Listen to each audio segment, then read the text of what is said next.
मैं एक गरीब घर की लड़की थी। मेरे पैदा होने के कुछ समय बाद ही मेरी माँ चल बसी। कुछ दिन बाद पिता की भी मौत हो गई। मुझको दादी ने पाल पोस कर बड़ा किया। वे गांव में दूसरों के घर काम करती थी। इससे हम दोनों का गुजारा हो जाया करता था। जब मैं 6 साल की हुई तो दादी ने मुझे सरकारी स्कूल में पढ़ने भेजा, पर वहाँ मेरा मन नहीं लगा। मैं स्कूल से भागकर घर आ जाया करती थी। दादी ने मुझे पढ़ाने की बहुत कोशिश की, पर मुझको नहीं पढ़ा पाई। धीरे धीरे मैं 16 साल की जवान लड़की हो गई। तब दादी को रातों में नींद नहीं आती थी। मेरे ब्याह की चिंता हर पल उनके दिलो दिमाग पर हावी रहने लगी। कहाँ से पैसे आएंगे, कैसे ब्याह होगा वगैरह। जायदाद के नाम पर जमीन के छोटे से टुकड़े पर बनी झोपड़ी और शादी के वक्त के कुछ चांदी के जेवर और सिक्के, यही थी दादी की जिंदगी भर की जमा पूंजी। रात दिन इसी चिंता में घुर कर दादी की कमर ही झुकने लगी। गांव बिरादरी के ही कुछ लोगों ने दादी पर तरस खाकर पड़ोस के गांव के विनोद के साथ मेरा ब्याह करवा दिया। विनोद सीधा साधा और मेहनती था, जो अपनी माँ के साथ एक गांव में रहता था। घर में माँ बेटे के अलावा एक गाय भी थी, जिसका दूध बेचकर कुछ पैसे आ जाते थे। इसके अलावा फसलों की रुपाई कटाई के समय माँ बेटे दूसरों के खेतों में काम किया करते थे। शादी के बाद 3 लोगों का पेट भरना मुश्किल होने लगा तो विनोद कमाने के लिए शहर चला गया। शहर में हर दिन कहीं न कहीं काम मिलता, जिससे रोजाना अच्छी कमाई होने लगी। विनोद जी लगाकर काम करता, जिससे मालिक विनोद से बहुत खुश रहते। विनोद ने 1 साल में काफी पैसे इकट्ठे कर लिए थे। 1 साल बाद वह वापस आ गया। गांव आने से पहले विनोद ने मेरे और माँ के लिए घरेलू इस्तेमाल की कुछ चीजें खरीदी। अपने लिए उसने एक मोबाइल फोन खरीदा। घर आकर विनोद बड़े जोश से मुझको फोन दिखाया और शान से बोला, या देख, इसे मोबाइल फोन कहते हैं। देखने में छोटा है, पर इसके अंदर ऐसे तार लगा दिए हैं कि हजारों मील दूर रहकर एक बटन दबा दो और जितनी भी चाहे बातें कर लो। यह सुनकर मेरी आंखें चौड़ी हो गई। मैंने फोन लेने के लिए उसकी ओर हाथ बढ़ाया। मैं थोड़ी देर उलट पलट कर फोन को देखती रही। फिर मैंने विनोद से कहा, सुनो, हमें साड़ी जेवर कुछ नहीं चाहिए। तुम जाने से पहले हमें ये फोन देते जाना। वहां जाकर हम अपने लिए दूसरा फोन खरीद लेना। फिर हम दिन रात फोन पर बात करेंगे। विनोद हंसते हुए बोला, पगली, बातें मुफ्त में नहीं होती, इसमें पैसा भरवाना पड़ता है। इस तरह हंसते बतियाते कई महीने गुजर गए। विनोद फिर काम पर वापस चला गया।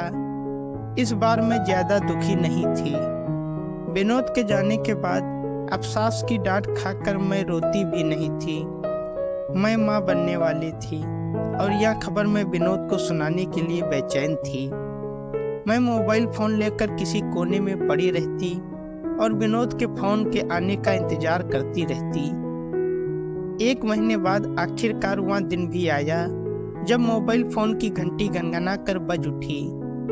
थरथराते हाथों से मैंने फोन का बटन दबाया और जी भरकर विनोद से बातें की। सास से भी विनोद की बात करवाई गई। जब पैसे खत्म हो गए तो फोन कट गया। देर तक फोन को गोद में लेकर बैठी रही। वक्त गुजरता गया। विनोद फिर से गांव वापस आया। वह इस बार भी अपने साथ कपड़े, सामान और पैसे लेकर आया था। मेरा पीला चेहरा देखकर विनोद को चिंता हुई। इस बार मुझमें वह चंचलता भी नहीं दिख रही थी। मैं बिस्तर पर चुपचाप सी पड़ी रहती। विनोद ने जब इस बारे में माँ से बात की तो माँ ने कहा कि ऐसा होता ही है, चिंता की कोई बात नहीं है। मेरी सास ने कहा, इसे कुछ दिनों के लिए इसकी दादी के पास छोड़ दे। ठीक है माँ, कहते हुए विनोद ने सहमति में सिर हिला दिया। दूसरे ही दिन विनोद मुझको मेरी दादी के पास पहुंचाकर अपने गांव लौट आया। अब विनोद को मेरे बिना घर सूना सूना सा लगता। वह चुपचाप किसी काम में लगा रहता या फोन से खेलता रहता। एक दिन विनोद ने अपने किसी साथी को फोन लगाया। हेलो कहते ही उधर से किसी औरत की आवाज सुनकर विनोद हड़बड़ाया और उसने जल्दी से फोन काट दिया। थोड़ी देर बाद उसी नंबर से विनोद के मोबाइल फोन पर 2 बार मिस्ड कॉल आई। विनोद की समझ में नहीं आया कि वह क्या करे। थोड़ी देर बाद उसने फिर से उसी नंबर पर फोन लगाया। बात हुई। वह नंबर उसके दोस्त का नहीं बल्कि कोई रॉन्ग नंबर था। जिस औरत ने फोन उठाया था वह हमारे गांव से आगे शहर में रहती थी। उसका पति रोजी रोटी के सिलसिले में बाहर रहता था। उस औरत का नाम सीमा था।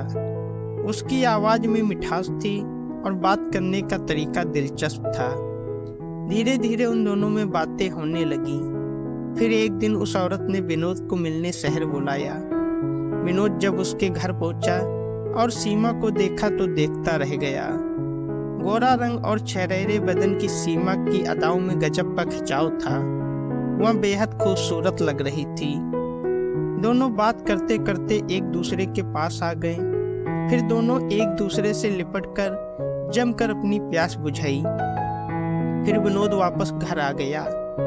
दिन हफ्तों में और हफ्ते महीनों में बदलते चले गए। मैं एक बेटी की माँ बन गई। विनोद जब वापस शहर जाने लगा तो उसकी सास ने मुझसे मिलने को बोला। वह मुझसे मिलने आया लेकिन अब उसमें पहले जैसा लगाव नहीं था। मुझको उसके इस बर्ताव से थोड़ा शक हुआ, लेकिन मैंने सोचा शायद यह मेरा वहम हो।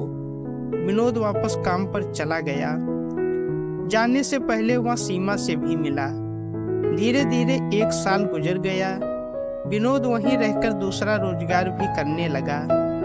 अब वह सीमा को भी पैसे भेजने लगा था। तकरीबन 1 साल से भी ज्यादा समय बाद विनोद जब वापस घर आया तो आते ही सीमा से मिलने चल पड़ा। ना तो उसने मेरी खबर ली, ना ही बेटी के बारे में पूछा। अब सीमा भी उससे मिलने गांव की ओर चली आती। दोनों कभी गांव के बाहर वाले स्कूल में, कभी खेतों के पीछे, तो कभी कहीं और। ऐसे ही मुलाकातों का सिलसिला जारी रहा।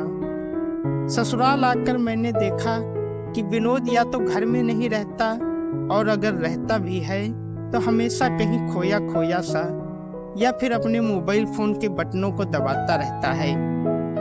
पता नहीं क्या करता रहता है।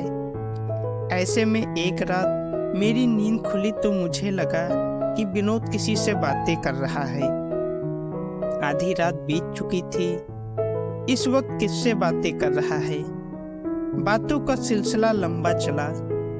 मैं दीवार से कान लगाकर सुनने की कोशिश करने लगी, पर मेरी समझ में ज्यादा कुछ नहीं आ सका। दूसरे दिन मैं मौका पाकर विनोद का फोन लेकर बगल वाले मोहन, जो 11वीं में पढ़ता था, के पास गई और उसे सारे मैसेज पढ़कर सुनाने को कहा। मैसेज सुनकर मैं गुस्से से सुलग उठी।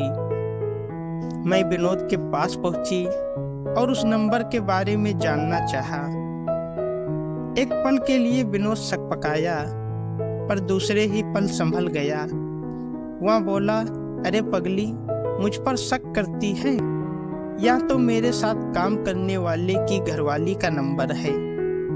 वह इस दफा घर नहीं आया, इसलिए उसका हाल चाल पूछ रही थी। मैं चुप रही, पर मेरे चेहरे पर संतोष के भाव नहीं आए। मैं विनोद और उसके मोबाइल फोन पर नजर रखने लगी।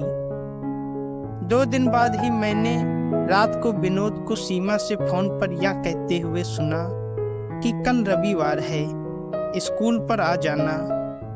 2-3 दिनों के बाद फिर मुझे वापस भी लौटना होगा। दूसरे दिन विनोद घर से निकल गया और स्कूल पर सीमा के आने का इंतजार करने लगा। थोड़ी ही देर में सीमा दूर से आती दिखी। कुछ देर तक दोनों खेतों में ही खड़े खड़े बातें करते रहे। फिर स्कूल के भीतर आ गए। मैं भी वहां पहुंच गई और दीवार के पीछे छिपकर उनकी बातें सुनने लगी। सीमा बोली, ऐसे छिप छिप कर हम आखिर कब तक मिलते रहेंगे विनोद? हमेशा ही डर लगा रहता है।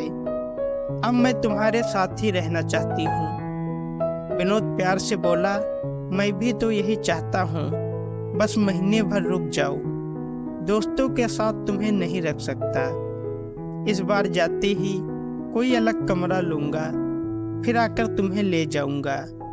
इसके बाद छिप छिप कर मिलने की कोई ज़रूरत नहीं होगी।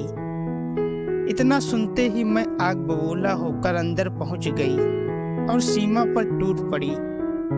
विनोद ने हम दोनों को अलग किया और गुस्से में मेरे गाल पर जोरदार तमाचा मारा। मैं भौचक्की रह गई। उसने मुझसे बोला, अब मैं तेरे साथ नहीं रहना चाहता। यह सुनते ही मेरे पैरों तले जमीन खिसक गई। वो दोनों वहां से चले गए और मैं उनको बस देखती ही रह गई। घर आकर मैं अपनी बेटी को लेकर अपनी दादी के पास चली आई और खुद कमाकर अपना और अपनी बेटी के पालन पोषण की सोच ली। दोस्तों, अगर आपको कहानी अच्छी लगी है तो वीडियो को लाइक करें, शेयर करें और हमारे चैनल को सब्सक्राइब करें। धन्यवाद।